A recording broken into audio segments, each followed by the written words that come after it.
Hello and welcome to another Bad Comic Review. This time we are looking at Batman Prelude to the Wedding, Part 1, Robin vs. Ra's al Ghul, Issue 1. Now this is a 5-part series of one-shots that are all leading up to Batman number 50. And this mess was written by Tim Seeley, pencils by Brad Walker, inker Andrew Hennessy and Mick Gray, colorist Jordi Belair, epilogue artist was Otto Schmidt, letterer Dave Sharp. And this was edited by associate editor Brittany Holzer and group editor Jamie S. Rich. So we start off with Damian getting sized for a wedding thwob, and we get a long detailed flashback story about Damian's origin, and then he sneaks off to go be Robin after being kind of a smart mouth to Catwoman, and he lands in the arcade that he was breaking into and meets some stupid looking supervillain, Aeon, A-I-O-N, I don't know, whatever. And they fight for a while, and then Damian starts hallucinating, and he thinks this guy is the son of Bruce Wayne and Selina Kyle, and then he sees himself as an older adult in a grim, dark future from some Detective Comics story a long time ago, last year or whatever, and then he sees Ra's al Ghul, there's some fighting, then he realizes that none of it's real, and then he has a mother-son moment with Selina where they, decide to be friends or whatever, and then we get an epilogue where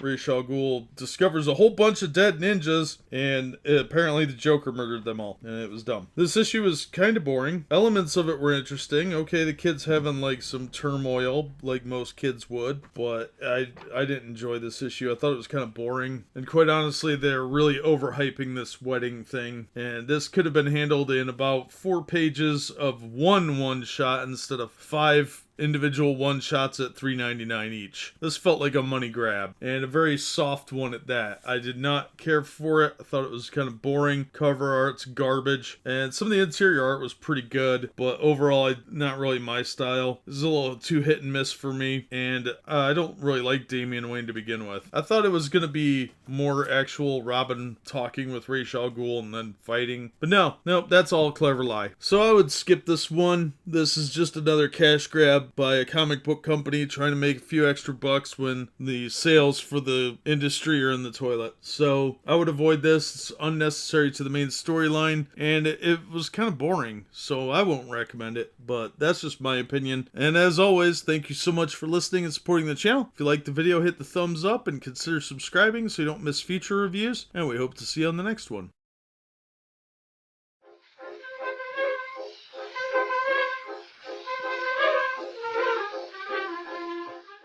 Hello and welcome to another Bad Comic Review. This time we are looking at Batman Prelude to the Wedding, Nightwing vs. Hush. This is part 2 of shameless money grabbing because of the wedding between Batman and Catwoman. This was written by Tim Seeley, art by Travis Moore. Otto Schmidt was the epilogue artist. Tamara Bonvillain was on colors. Dave Sharp letters. Raphael Albuquerque and Dave McCaig on cover. Dave, Weigel's assistant editor. Katie Kubert editor. Jamie Rich group editor. Sorry about butchering all those names. Now we start off with Nightwing and Superman going to take Batman for a bachelor party, and they got a Superman robot to drive them around. That's so funny. And where do they go? Batburger! Yay, that's dumb. Then they're gonna take him through an extra dimensional portal to Pocket Universe 54471, and then they're gonna go fishing. This is terrible. So an explosion draws Superman away, and then Hush quickly shows up and tries to kill them. So Batman tries to protect Nightwing like he's an 8-year-old boy instead of an experienced superhero, and Nightwing jumps up and hits Hush, and they both hit the dimensional portal thing as Batman whines out, "Nightwing, be careful, the lightning door! Oh no," like some nagging helicopter mom. And Nightwing and Hush get teleported away, and Batman's like, "Oh no, Nightwing!" So those two idiots land in an extra dimensional space called the Betwixt, which is a leak in the bleed between worlds, where they meet a guy, and he's called "I'm the guy who likes it here," exact quote. This guy has no eyeballs or something, but he's enjoying some champagne that he found in the limo, and and a bunch of like faceless zombie autons from Doctor Who show up, and they say things like who, and you, and their bullets don't seem to do anything. They're kind of like semi-solid ghosts. Well, Hush is a moron and manages to blow up the limo. They have to fight their way through, and then Hush gets knocked out. Nightwing takes him to Wayne Manor, where this fella called the Guy told them they would be a stronger place where they're, kind of bonded. And we get a little recap of Hush's origin story, and then we learn that Hush actually was told by the Joker what was going on, that Batman was getting married. It doesn't explain how Hush knew where these guys were at all. Like, how would does the Joker know that Batman is Bruce Wayne? Like, when did that happen? I know I didn't start reading till the mid-30s, but is that does everybody know who Batman is? Seriously, it's really annoying. So there's this long drawn out conversation, and then Hush reveals that he now has Dick Grayson's face. And just then all these like zombie people show up, and the portal reopens, and Batman grabs Nightwing. Nightwing, we found you! And Batman pulls him through, but there was no trace of Hush. He's gone. And then Superman and Batman hug, and there's some talk about who is Batman's best man, and Dick's like, hey, it's cool, I know it's not me, whatever, and stuff. We should totes hang out. And then epilogue, Batgirl gets a phone call that Joker's tattling that Batman's getting married. Apparently, the Riddler also knows. And it ends there. The core idea of this was pretty good. The execution was incredibly mediocre and kind of dumb in parts. The whole thing with like an extra dimensional pocket where Hush and Nightwing have to work together could have been really, really cool. Instead, it was just kind of forgotten about. Like, it was only, I don't know, maybe a third of the issue dealt with that. Instead, there was a lot of emotional baggage being dealt with. That was kind of boring, and I didn't care about in any way whatsoever. So,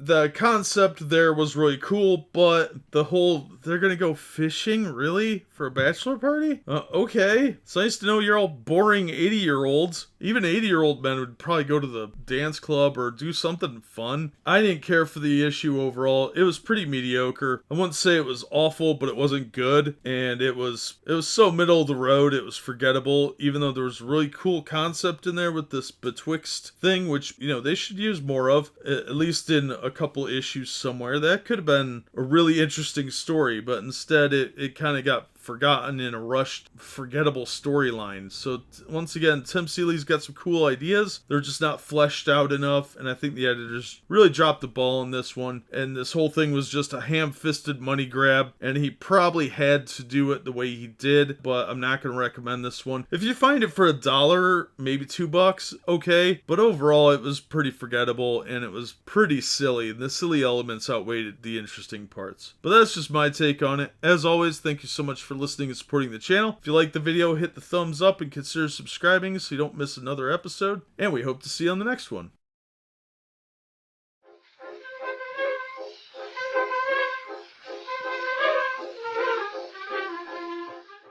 Hello and welcome to another Bad Comic Review. This time we are looking at Batman Prelude to the Wedding. This is part 3 with Batgirl versus the Riddler. This is written by Tim Seeley, pencils by Minkoyu Young, inks by Jose Marzan Jr., colorist was Jordi Belair, epilogue artist Otto Schmidt, letter Dave Sharp, editor was Brittany Holzer, group editor James Rich. This was a mixed bag. So we start out with Batgirl finding a tape cassette player with a tape from the Riddler on it, and she has to set off for action and adventure. Then we have a little flashback. Okay, so there's a lesbian couple that run a floral shop. That's a little stereotypical, don't you think? It's a bit cliche and probably a little homophobic by today's standards. So she finds out that this lady's missing, and then we just jump straight back to the now, and most of the story is told through these tape cassettes that she's got, leading her through various riddles. Now, unfortunately, they don't show us how she solves the riddles. We're not part of that equation. We just hear the riddle and then she instantly solves it. So either she's a super genius who can solve every riddle without any effort whatsoever, or they just didn't want to drag it out to where we actually see how she deduces what's going on. But I think it's just because all women are geniuses in comic books now. Every time she saves somebody, she gets another riddle, and apparently there's 4 hostages. So we go around and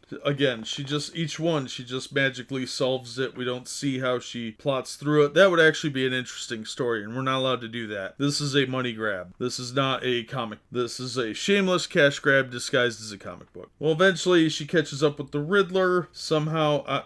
I don't know. And they get in a fight, which is actually a pretty good fight scene. And he punches her several times. Like, this is not the typical one-hit quit, which is shocking to me, actually, because it was actually pretty decently done. Then she finds the fourth victim, who's some little kid with a ring, like a little ring bearer kid or whatever. And then she runs into Commissioner Gordon, who doesn't recognize her as his daughter, no matter her mannerisms, her voice, her height, etc. Nope, she's a total stranger. And then she calls Nightwing to see if he wants to have coffee. And we get an epilogue with Harley, which leads into the final part, but we've got another one to go before that they didn't bother to tell us about. The riddles could have been cool. I think that if they had actually done like a two-part story or just had two victims that she had to rescue, and we see her deducing the information and figuring out where these people were, it would have been a much better story. The fact that her dad doesn't recognize her is kind of sad and creepy at the same time. The fight scene was good, like I said. I didn't care for the art in this one very much. I thought overall it had potential, but it looks half finished. This is something I would expect from a lower end publisher that can't afford better artists. Sub Dynamite, sub IDW. Not even by their standards is this publishable art. Some of the concepts were cool, like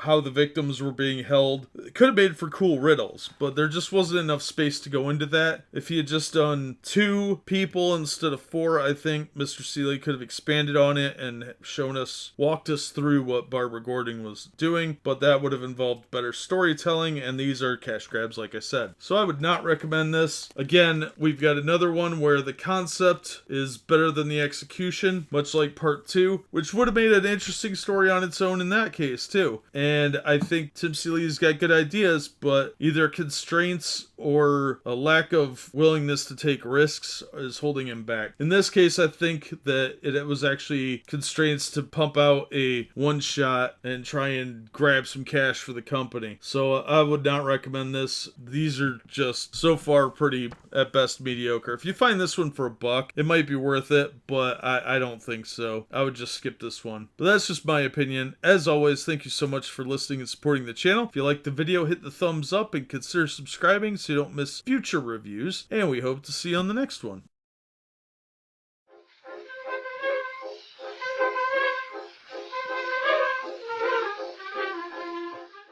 Hello and welcome to another Bad Comic Review. This time we are looking at Batman Prelude to the Wedding Part 4, Red Hood vs. Anarky. This is another lead-up issue that's heading toward issue 50 of the Batman series from the Rebirth line. This one is called In Sickness and in Health, written by Tim Seeley, art by Javier Fernandez, Hugo Petrus, pencils, John Kaus, colors, Otto Schmidt, epilogue artist, Dave Sharp, letters, and the group editor is Jamie Rich with Dave Weigel's editor. I'm sure I butchered some of those names. Now, this issue takes place before Batman left for his bachelor party, and he's talking to the Red Hood. Apparently, Catwoman is going out on her bachelorette party, and Batman wants Jason to follow the group and kind of make sure nothing goes wrong. Well, they go to a strip club where he finds some anti-feminists trying to bomb the place, and it is, well, they're more men's rights activists, but they're called anti-feminists because obviously Tim Seeley has no idea what he's talking about. Well, of course, Red Hood stops them and scares them into telling him what's going on, and it turns out that it's Anarky behind it. Now, Anarky came around in, I think, Detective Comics 608, and that was a actually really good storyline.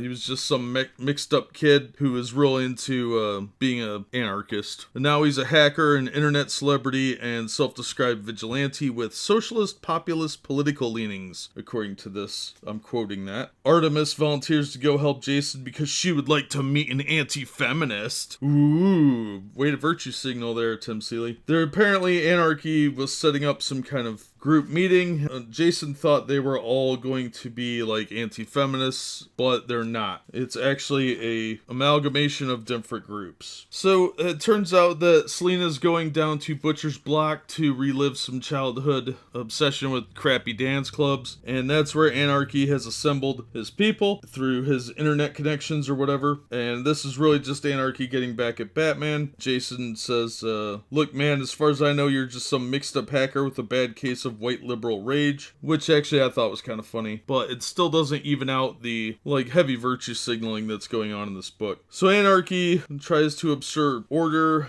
and has tricked all these people from different groups, socialists, capitalists, various other groups, feminists, anti-feminists, whatever. They're all meeting down there. There's only like 500 people, so it's just a small riot. But he gave them all Anarky masks, and his trick was that the mask will display their label so that it will cause chaos and infighting within the group. And of course, the Red Hood announces to everyone that he will donate $300 to their group if they all just go home orderly. And somehow that works. A bunch of hardcore ideologues are willing to give up their entire belief for a lousy $300. Okay, that's pretty sad. There's a good commitment issues there, millennials. Apparently, Jason did get seen during the process, so the money he was going to get paid by Batman and what she was going to use to pay these people now has to get refunded. Ha ha ha, funny. And then Jason takes him down to Commissioner Gordon and knocks him out, and the Joker didn't get an invite. This was another money grab. Quite honestly, I was pretty bored with it. It was an okay potential story, but again, it would have made a better two-parter, and I think Tim Seeley was trying to get it all in one book, but it really needed to be a little bit more fleshed out, and I didn't think it was really worth $4. The art was incredibly hit and miss. Some panels looked really good, others looked hurried and rushed with incredible lack of detailing. There's a scene with Selina dancing where her arms look like she has like severe anorexia. The proportionality and lack of detailing is really off, but I think the artist probably has a lot of talent, just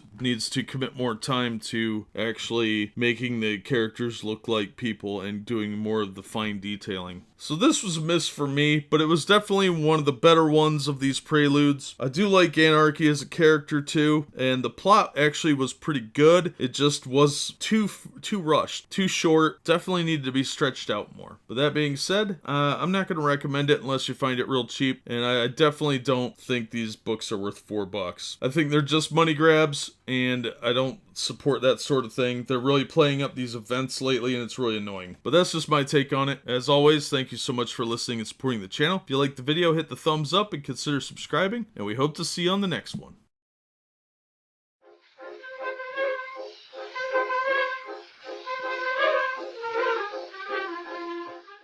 Hello, and welcome to another Bad Comic Review. This time we are looking at Batman Prelude to the Wedding, Part 5, Harley Quinn vs. Joker, Issue 1? It's Part 5, why is it Issue 1? Okay, anyway, this starts off with some kids playing in a mildly abandoned area of Butcher's Block. So the Joker hilariously comes out of this thing of teeth and is quickly hit by a car driven by Harley Quinn, who takes him hostage. And apparently Butcher's Block is where all these elaborate traps used to be set up, you know, from the like 1960s books and whatnot, where there were always elaborate death traps. So I guess that's supposed to be some sort of homage or tee-hee humor. So Harley is going to drown him in pudding. Haha, I get it, because that's her catchphrase, calling him pudding. But it's tapioca, his least favorite kind. Well, of course the Joker escapes, and Harley and him fight for a little bit, and he gets knocked out, wakes up, and she's got him strapped down, and these little hologram things of old cartoon characters are dancing around her, and there's a guy with an axe gonna kill the Joker. Well, of course that guy is totally loyal to the Joker, and somehow the Joker managed to